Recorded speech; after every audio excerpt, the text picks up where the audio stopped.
John Real Casimero, binatiko si Naoya Inoue at si Murojo Nakamadalib. Boring daw ang laban, muntik nang naidlip. Naoya Inoue, mainamin pagkatapos ng laban. Narito ang buong kwento. Nagpahayag ng matapang na opinyon ng dating 3-Division World Champion na si John Real Casimero kaugnay sa nangyaring laban nila ni Naoya Monster Inoue at ni Murojo Nakamadalib. Sa halip na purihin ng bakbakan, pinansagan ito ni Casimero na boring na laban.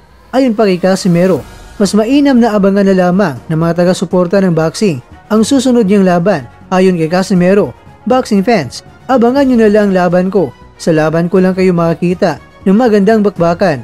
Boring yan si Inoue.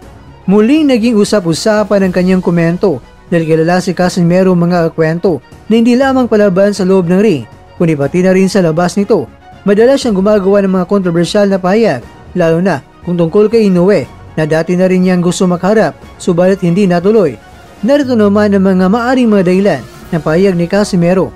Maraming mga boxing analyst ang nakikita na tatlong posibleng dahilan kung bakit ito nasabi ni Casimero. Una, matagal ng rivalry kay Inoue. Simula pa noong 2020, halos ilang beses nang pinag-usapan ang posibleng Casimero vs Inoue fight.